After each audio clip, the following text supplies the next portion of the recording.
That's good. Yeah. You know, this is why they tell us not to share passwords, but everyone only has one device.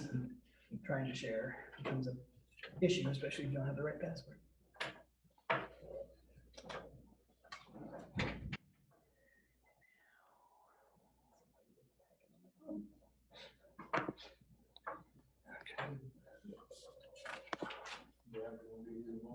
He's supposed to be. You know, Attorney. They arrive when they need to. Go ahead. Okay, Matt. I think you're good. You're live. Says we are.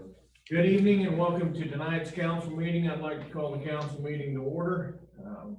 Apologize to the public. We don't have channel 7 this evening. We'll be Facebook Live only, as the council room is going through some very anticipated, much needed upgrades, and we're caught with channel 7 offline this evening.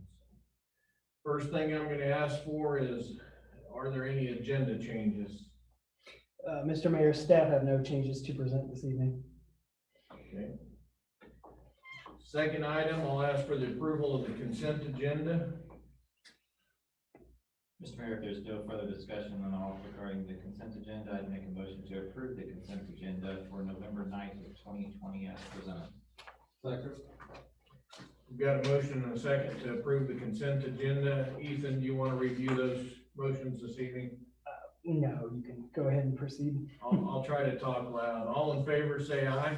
Aye. Opposed, same sign, and the consent agenda passes unanimously.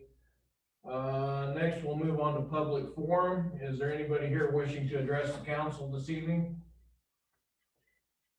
Seeing no movement from the gallery, I'm going to say no, and we'll close the public forum. So we'll move on to unfinished business, and the first item on the agenda is a public hearing for 322 Harvey. So I'm going to open that public hearing at this time. Ethan, you want to give an intro for that? Sure. This is a distressed property hearing for property located at 322 Harvey. Council passed a resolution that set the public hearing. Actually, at our last meeting, a one-time continuance was granted to this evening, and I believe you have persons wishing to speak to the governing body on the property here this evening. Okay, those of you that would like to address the council regarding this matter, please step up to the podium, give your name and address, and we'll happily listen to your comments.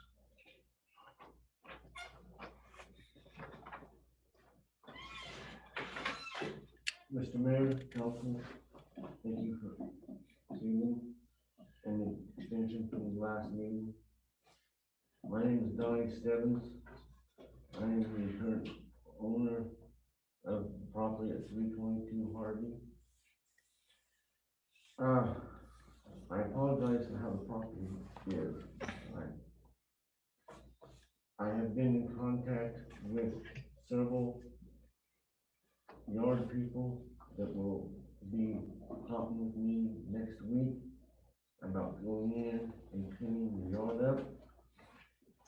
Once that yard is cleaned up, I've also been in contact with my insurance company and my mortgage company.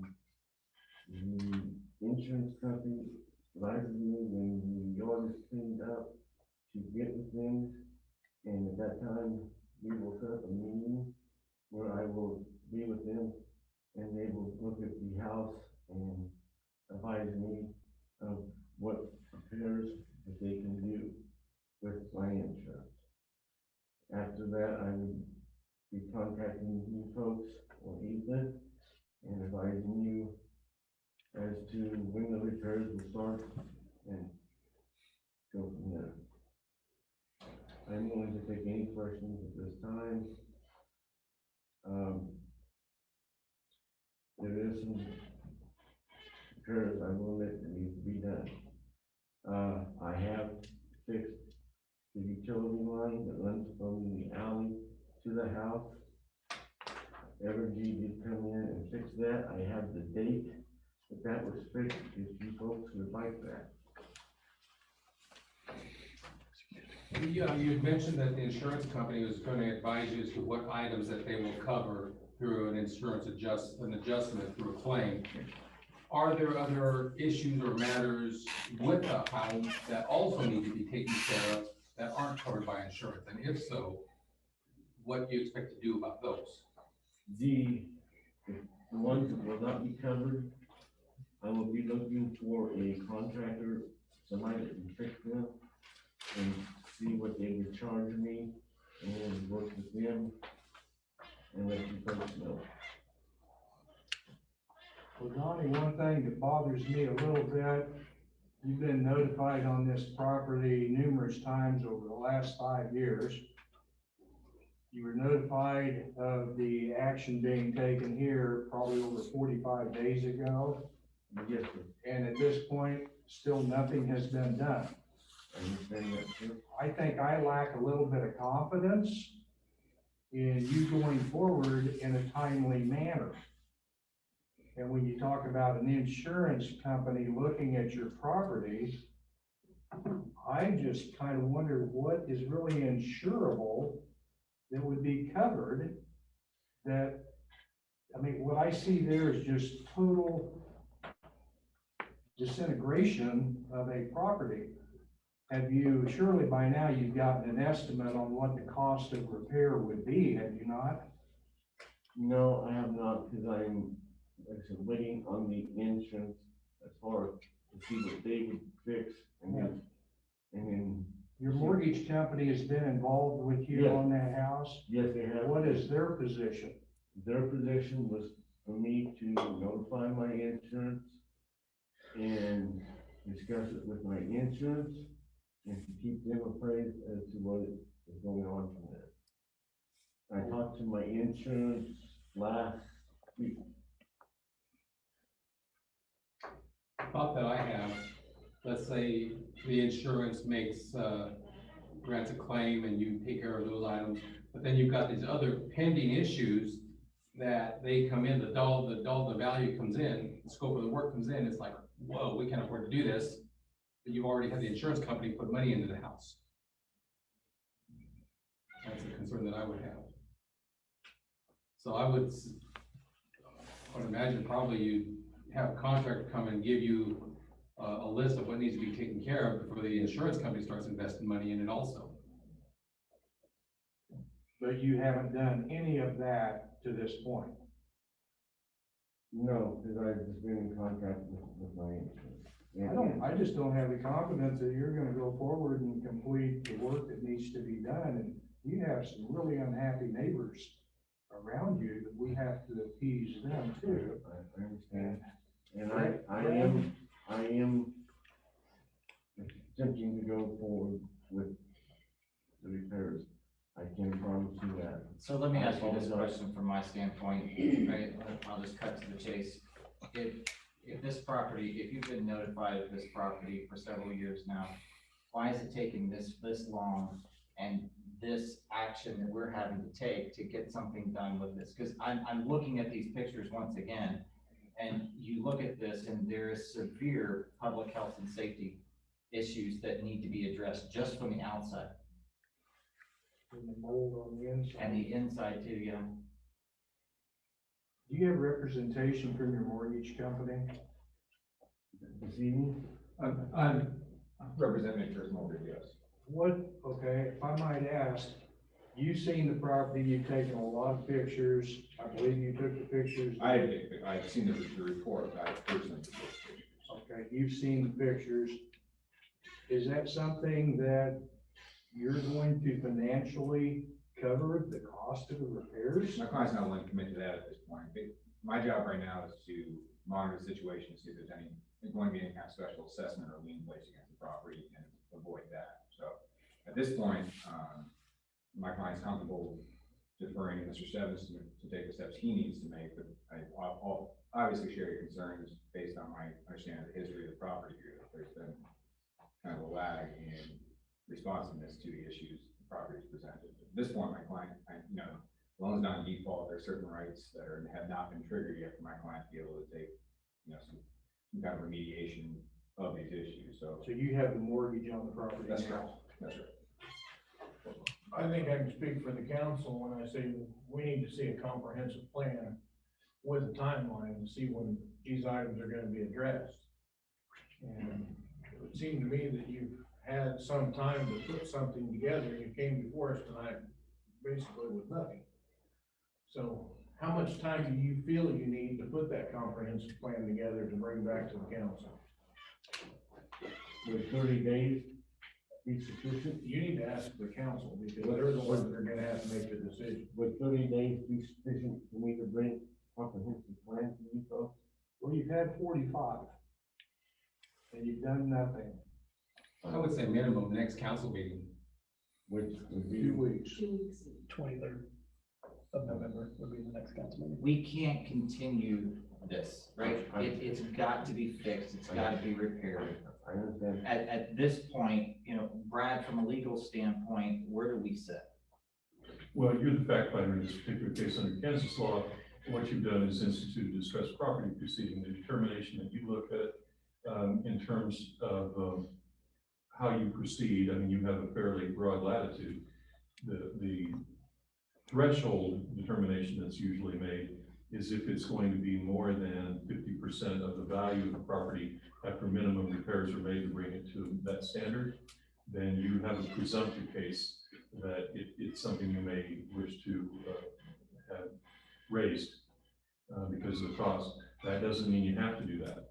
That means if the property owner, as Mr. Stebbins is here tonight, comes in and says, I want to repair it. If you want to establish, as the mayor has indicated, a plan for remediation with a specific budget and a timeline for him and to give him that opportunity, since it's his property, you can do that as well.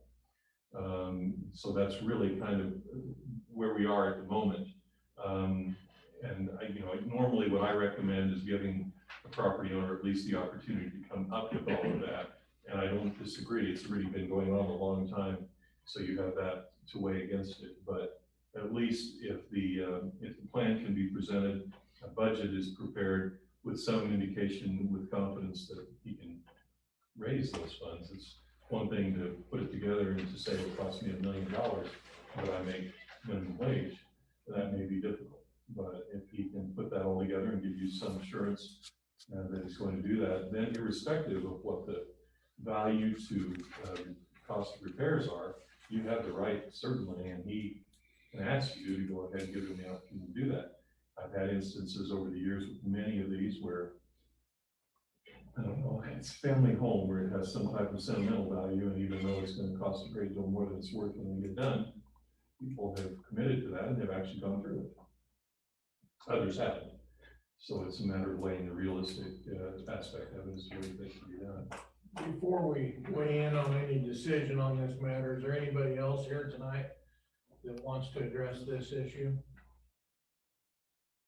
So it's Donnie and your mortgage company's representative, so I'll leave it to you, council, to make a decision. I think You've heard what Brad has said. Yes. If we give you 2 weeks to the next council meeting to put together a comprehensive plan, to plan the budget, to plan the actions, can you do that?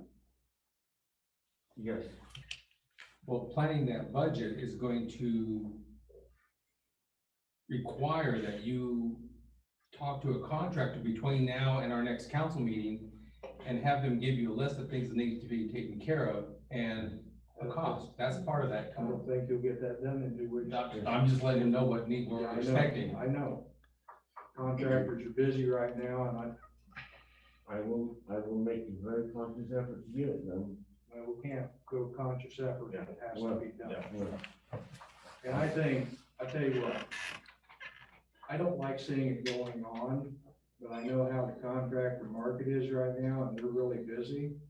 And in fairness, I'm gonna propose we be overly fair with you, and let's give him 30 days to get the contractors in, write a budget, write a quotation, whatever it takes to get the cost of that. And then, Brad, can we also require him to prove financial wherewithal to do the property repairs? Well, you're going to evaluate, that's what I was saying to you. Yeah, I mean, to an extent that it's one thing to do the plan, it's another, to go ahead and do a budget. But the house I'd love to build, couldn't afford on a bet. Yeah. So in those kinds of instances, if it's not realistic and it's Mr. Stebbins it's his, right and his job to tell you, this is what it's gonna cost me and I can put it together and do it. And you're sound. So, Yeah, agreeable with everybody.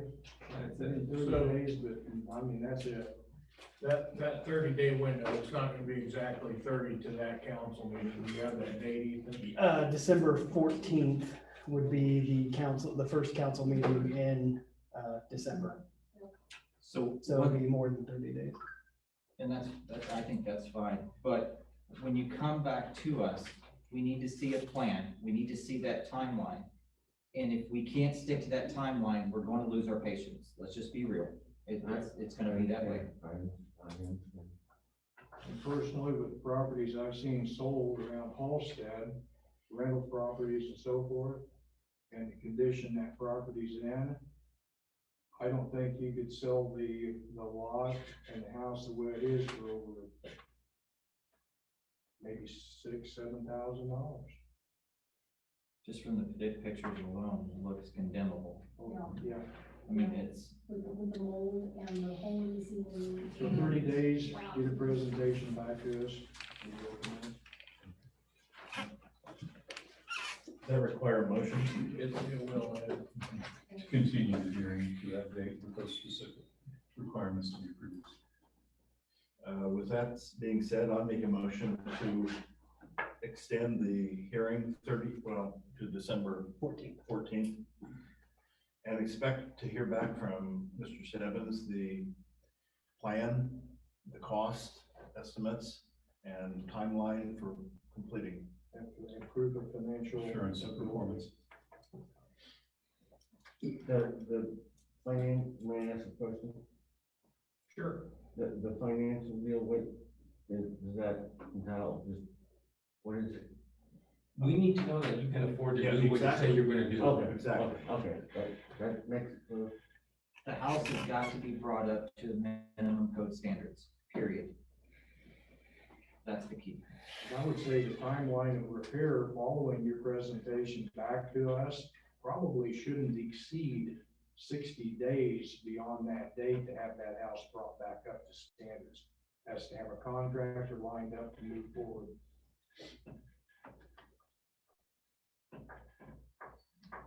Motion stands. Second. Okay. Well, we have a motion and a second on the floor to continue this until December 14th, at which time Mr. Stebbins will provide us a plan of action and everything that Ed indicated in the motion. All in favor, say aye. Aye. Opposed, same sign. Thank you, Mr. Stebbins, and good luck, and we'll look forward to your presentation the 14th. Thank you, sir. That takes care of unfinished business. Now we'll move on to new business. And the first item on the agenda is Halstead Community Foundation presentation and request, and I believe Mr. Harrington is here to do that this evening. Mayor and council, appreciate you letting me be here. So I'm the representative from the chairman of the board of the Halstead Community Foundation. We normally have our, I don't know what we call that position that we have, normally director, Ed, thank you. And we currently are without a director, so I got the opportunity to come to city council tonight. So previously in the past years, the council has been very generous in giving the foundation a monetary donation to help with the overall operations of the foundation, and that's what I'm here tonight to request. We had a fantastic multimedia presentation to present to you tonight, but it failed. We'd certainly be willing to give you the opportunity. And I can recreate the speech that I gave, but the rest of it. So I think Ethan's gonna email that, it's a Facebook, presentation, basically just kind of outlines the grants that were given out over the course of last year to different organizations. So, the foundation has been around for a number of years, and it's really a neat organization in terms of, nonprofit organizations come to the foundation and request funding for the different projects that they're doing. And, it's been a part of it. I was the president for many years, and You know, it's just, it's a neat thing that Halstead has, and it's a really good vehicle for philanthropy and for people to, give money. So you know, the premise of the foundation in a nutshell is that you're able to give, you know, you can give money to whatever nonprofit organization you want to. You can give $100 to, or the school, let's say, as an example, if you wanted to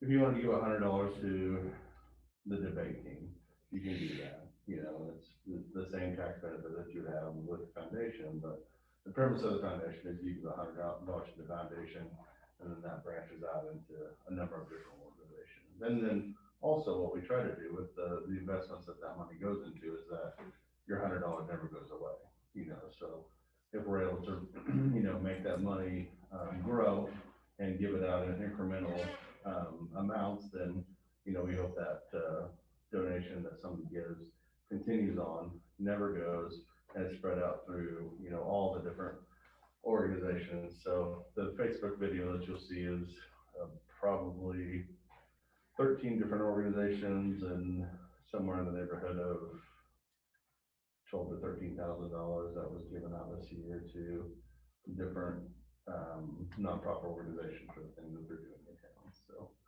but what I'm here tonight is to request that same funding that you've given to the foundation in the past. Josh, we've actually received from that too, right? 2 years ago, we got AED grants to put in the patrol cars, and I know there's been other city grants as well, but that's one the police department received. There's some highlights there that I'll try to come up with. I guess you can help a little bit too here. The library is one that we frequently give to, you know, neighbors, and the school obviously is a big one for us as well. There's just a number of organizations that and there's a whole other piece of the puzzle, which is a scholarship foundation. So we give scholarships out, you know, every year to seniors that are going to school as well. So it's multifaceted, and you know, it's a really, once people kind of understand it, which is a little difficult to get everybody to understand what we do, but once people understand it, they love it. You know, they understand that, you know, giving their money into the foundation allows them to really have somebody that's taking care of that donation and making sure that it's spread around as, you know, as well as we can. So yeah, it's a neat organization to be a part of. We're helping a lot of different organizations. Well, I feel it's beneficial to the city of Halstead, and appreciate the management that you guys put into it. If there's no further questions, I would make a motion to approve the $15,000 donation to the Halstead Community Foundation. Second. Have the motion and the second to approve the donation to the Halstead Community Foundation. All in favor, say aye. Opposed, same sign.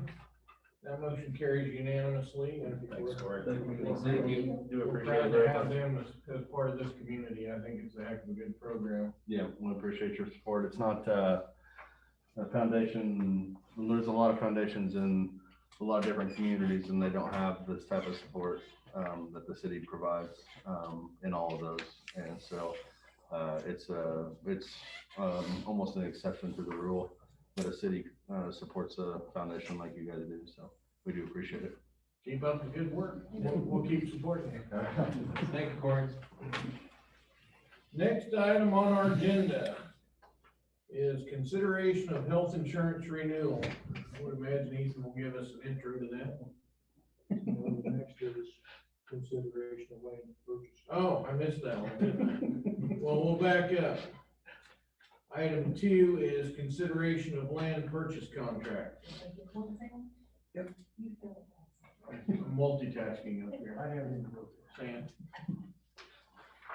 So while those are going around, this is an update to the contract that council prepared just prior to the meeting that changes slightly. I've highlighted the 2 sections, which is the 2nd and the 10th, where changes were made from what was presented in your packet.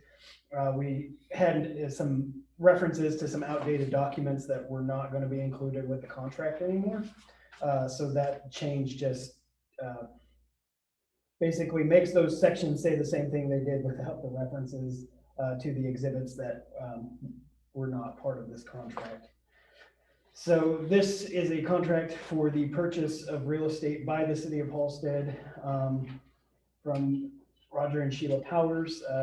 Generally, this real estate is located south of 10th Street and east of Chestnut. It would contain the land that is required for the extension of Main Street to the Cedar Meadows development, but it is an 8.3 acre parcel of property.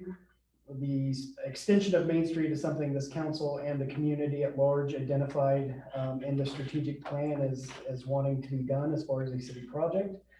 So we began talking with the property owner about acquiring property for that extension, and through the course of those conversations, an opportunity to purchase their entire parcel, which is the 8.3 acres, was brought about. So we have been negotiating with them over time. And have come to what we feel is an agreement that they are happy with and that we are happy with. The purchase price of this property for the public would be $120,000. The caveat that though is $60,000 is cash and $60,000 is considered a donation from the Powers family to the city of Halstead, and there are restrictions to that gift, which will be that the city will establish a park with naming rights of the Oswald Lehman Park that will put signage. The intent of that park is to be a nature style park, so it'll have walking trails and walkways. And then that we will try and preserve kind of the area around the slough as much as possible to make that more of a nature park, which is a park style we don't really have as far as right in the middle of our community. So it also would allow us to achieve that goal of our strategic plan, which is continuing to improve quality of life amenities for the public. But other than that, I will let Brad cover anything else that he feels is relevant in the contract from you all, or for you all from a legal perspective, and then answer any questions you may have on this real estate purchase. The contract itself is fairly straightforward. The material differences are the things Ethan has highlighted. We're doing something here that's a combination purchase with a gift component to it. The assigned amounts, heck, I didn't do those, Ethan did. In terms of that, we know what the purchase price was agreed upon. The figure for the gift could be changed. It can be less, it can be more. That's really up to the seller. That number was just kind of plugged in there. We used a closing date by year end to try to get this completed. I don't see that as being terribly challenging as to where we are right now if it's ultimately approved and executed. It does have the elements near the end with regard to the requirements for the gift. So it has some what I consider to be restrictions on the gift, but they're fairly limited. We've retained the right to establish size and location, the naming element of it, and a few other amenities, I guess I would call them, regarding the park in terms of signage and parking and that kind of thing are noted in there in a general sense, but it still leaves the primary decision-making power to, in this case, the buyer, which is the city. We go ahead always, whenever I do one of these, and add the exhibits for the property itself so that we know we're going to survey this, pin it, and everyone will know exactly what it is that we're doing. And also do an aerial representation so you can kind of visualize it. I've come to do that on every one of these contracts just because it pays dividends in the long run in terms of reduction of confusion. The language in there, I can make it stronger if you wish, but I hopefully think we have an understanding that yes, there is going to be property dedicated to this park with those few restrictions up to 2 acres. So that means it could be as little as, well, it has to be something because we've committed to having a park. But pragmatically, that's again a strategic planning decision that will get made as to what you think is appropriate, whether it's 1.3 acres or it's 2 acres or something in between or less or more. So I established an outside parameter, and what I had thought initially, way back when we began this, is that that was going to be fairly expressly defined. That was the reason for the changes in those 2 paragraphs, because I initially had another exhibit laying out where that park would be. At this point, we're not prepared to do that, and I think the seller understands that. And so we're just saying we will do one. It will be in this tract, and it will be up to 2 acres with these things terms of restrictions that you've asked us to commit to in it. Beyond that, there's really not anything extraordinary in it. Shared cost of closing, meaning that the typical closing agent is going to go ahead and have their costs, which will split, and then the cost of title insurance, which will split. Those kinds of elements in terms of overall closing elements of it will be split by the two parties in this instance. I don't think of anything else unless there are questions. The powers have seen and agreed to what we have. Well, I don't, these very last couple of things, which were more grammatical changes, I think Ethan had attempted to make some of them, but there's only so far an internet law degree will go. And as I read them, I thought, no, he's much brighter than this. It was probably a late night or something. So I fixed it a bit. Yes, we need a signed contract from the others. I just threw in all the editorial stuff because I wanted to. Yeah. We do have a signed contract. My comment is a non-lawyer comment. His answers your question, mine works its way around. Typically understandable, typically Yeah. non-understandable. I think the term often uses obtuse. I'll go with that. If there are no more questions, I make a motion to approve the contract for the purchase of the real estate with the powers and authorize city manager to sign and execute the contract on behalf of the city and engage the necessary activities and execution of documents to finalize the purchase and closing of subject property. Second. Got the motion and the second on the floor to approve this contract for real estate purchase. All in favor, say aye. Aye. Opposed, same sign. That motion carries unanimously. I think that's a great thing we've done there, and it gives us some avenue to make more improvements in town.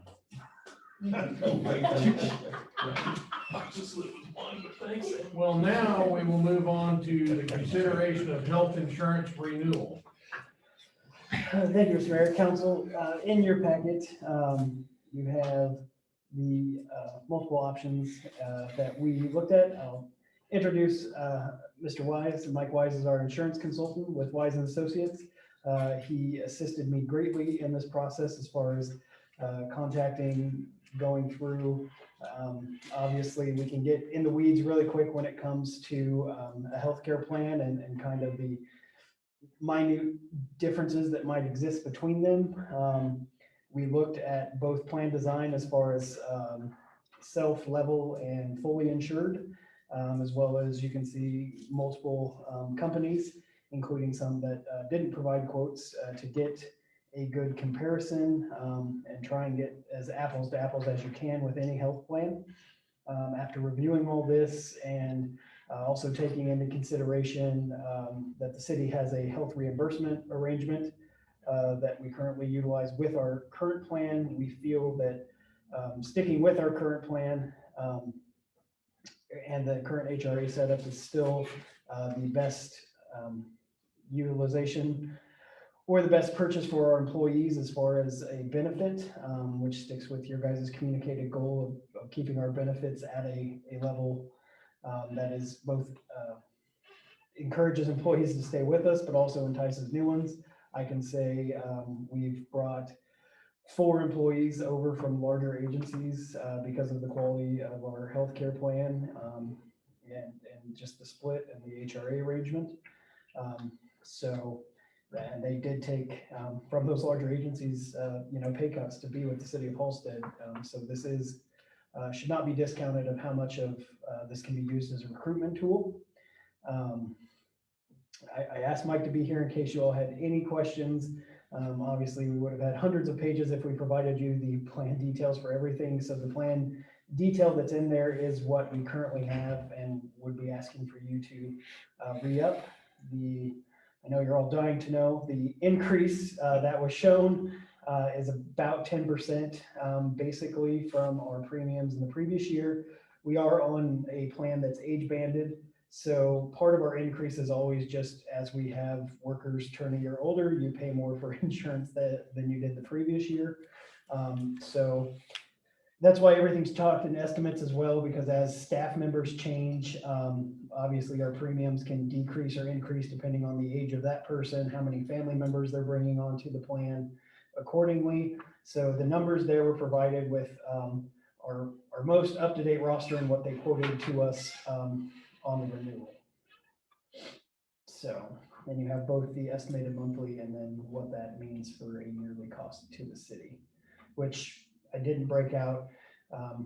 We do a 90-10 split, so that estimated yearly cost, 10% of that would be paid by employees back to the city.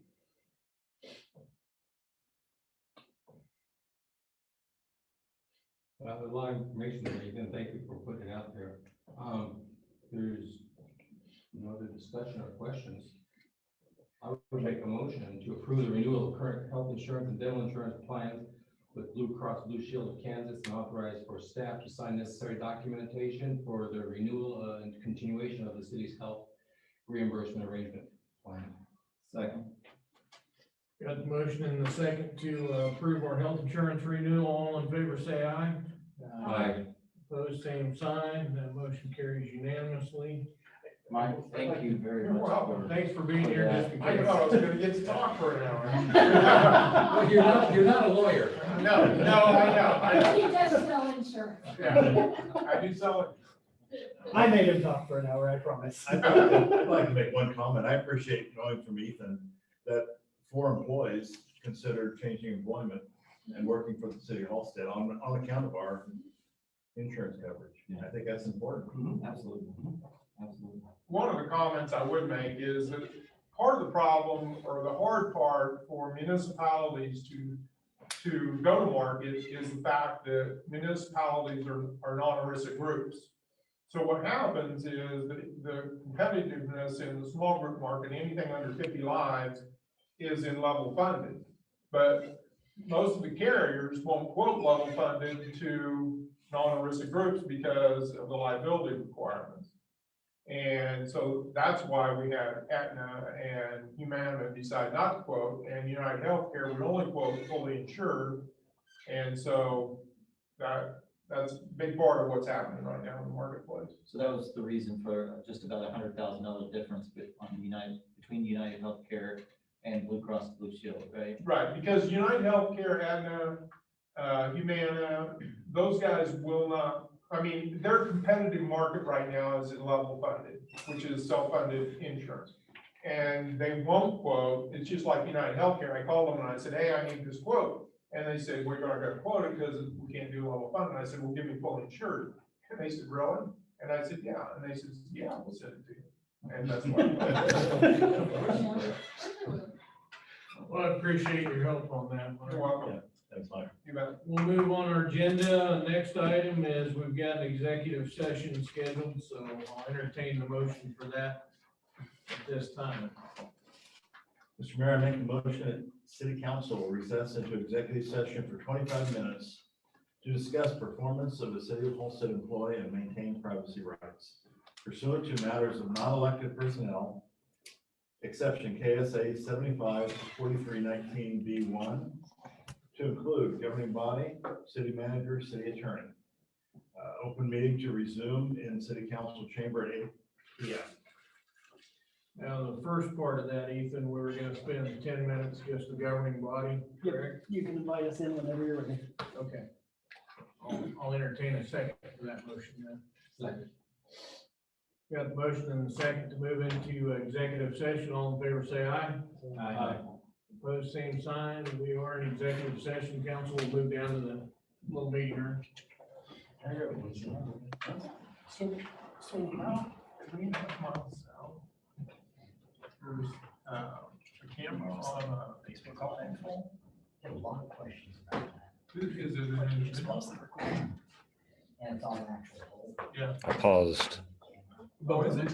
It does. They've had a lot of, and not so much now, but they're. I'm just trying to. One just like that, but I bought it that same time on TV. So if you're just throwing that out, I'll take it home with me, because it's a 55 inch. Well, you know, you can tell it's motion. I can put it on 2 walls just to feel like a Oh, that's Zoom. Yeah. But I'm sure that, I mean, There's- but I thought, gosh, if that was on somebody's audio feed. It would be Right. Oh, yeah. The record time would get. You stopped Well, and that was- Facebook, I think. Go there back for to a Zoom. while, was, I was like, I think you should be able to, You know, it's crazy. Yeah. go to the We morgue live or. on the west side of town, which on, 135th and South Central. That says stop live stream. And, our neighbor across the street just moved We'll go in, back to Facebook. within the last year. And so about a week ago, she comes out, she lives in by herself, she's got two labs and a Pages. cat. And somebody had gone around. Okay. Sorry. I don't know Facebook, so. Which is a little ballsy. They Yeah. took her purse. And so I kind of got, okay, my grandkids are like, yeah, you can put some cameras up. So I got a Ring doorbell. So I installed, this is crazy. I installed that on, Saturday afternoon. Sunday morning, my wife got up to go to church and our car door was open and somebody gone through the glove box. But that Ring won't catch that. So, I don't know. Yeah, they're good. If they're positioned right, you get a lot of stuff. The thing that surprised me the other day, they had a guy, Josh goes an back, see 8-year-old if- that was crossing Hmm? the street See at When 13th Josh is and done on Park. his phone, if he can pull up. And, Yeah. somebody ran over him, and they caught that guy with a ring. Straight. All right, see you. Say it. Thank you. You bet. Can you see if we're live on Facebook still? Yeah.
let me know when we're live.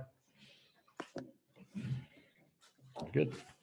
Okay, we're back from our executive session. Is there any action to be taken as a result of?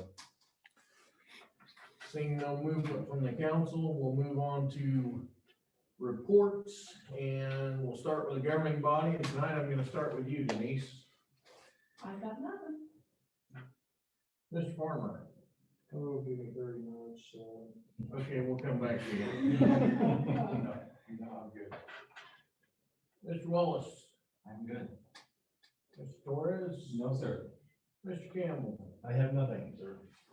Okay, well, that takes care of the governing body. We'll move on You know, to. there is one thing, Sure. and I think the fire department would appreciate this.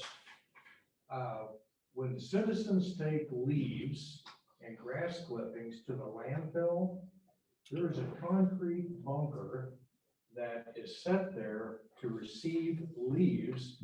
And you go out there and it's empty and all the leaves are piled up out in front of it. And that contributed to a pretty substantial fire, I believe it was last Saturday, that probably closed the landfill for a while. So please back in, use the bunker as it's supposed to be used, and it might avoid that happening again. Yeah, you know, the other thing that I've seen at Burnside is people leave full plastic bags. You're supposed to empty those plastic bags, so make sure you're cognitive of doing that. We'll move to the manager's report now. That's you, Ethan. Thank you, Mr. Mayor. Halstead PD activity since the last regular meeting includes 44 calls for service, 18 traffic stops, and 6 criminal cases. Chief Orm and Sergeant Stovall also attended 2-day training in Lawrence related to supervising critical incidents. Halstead EMS has included 31 calls for service, and that brings the total to 548 calls for the year. Split between the calls between Halstead and Sedgwick the past 2 weeks has been 60% Halstead and 40% in Sedgwick. EMS is now done with football standbys for the year. With the uptick in COVID cases in the county, Halstead EMS is also responding and enhanced personal protective equipment to a majority of calls. The fire EMS station has also been closed to the public and non-essential personnel due to active cases. Enhanced cleaning and disinfection protocols will continue to be utilized, and we are, just want to point out, utilizing new equipment received through Sparks funding to help with that cleaning and decontamination efforts. Parks and Recreation did some additional mowing and string trimming to tidy up green spaces with the unseasonable weather we've had. Watering also continues at Williams Park to help with grass establishment there, and maintenance and cleaning were done on the Williams Park signage. The lights on the swinging bridge have been repaired and are back on now. Basketball sign-up is complete, though the fate of the season is still unknown due to USD 440's switch to yellow status, which denies access to school facilities from outside groups, including recreation. Director Williams is addressing the school board this evening and will make a final decision on basketball season, depending on what he learns at that meeting. Wedgewood Golf has switched over to winter rates for the off-season and roped off fairways to help limit winter kill on playing surfaces. Superintendent Everly's unofficial numbers have rounds played up by about 60% this year as compared to last year, and tournament scheduling for the following year has already begun. Public Works assisted with the setup for the local elections, burials at the cemetery, and setup and takedown of barricades for the approved closure on 2nd Street, the previous Saturday's auction. Crews have also been continuing work on repair and replacement of water services as have been identified during meter changeouts for the AMI project. Superintendent Adams has been assisting with the technology upgrades for the city council room and conference rooms here at City Hall, and then assisting with the integration of water meter data for the AMI system. Administrative staff have been busy assisting with the technology upgrades and the AMI conversion. And additionally, I've participated in 3 more CARES Act committee meetings for Harvey County, KACM, KMGA, and Harvey County EDC board meetings on behalf of the city. And that is all I have this evening. Any questions of Ethan's report? Thank you, Ethan. Well, that concludes our agenda this evening, so I'd entertain a motion for adjournment. So moved. Second. Have the motion and the second for adjournment. All in favor, say aye. Aye. Opposed, same sign. We are adjourned. Thank you, council. Can you say water meter data 3 times I quickly? Water meter data.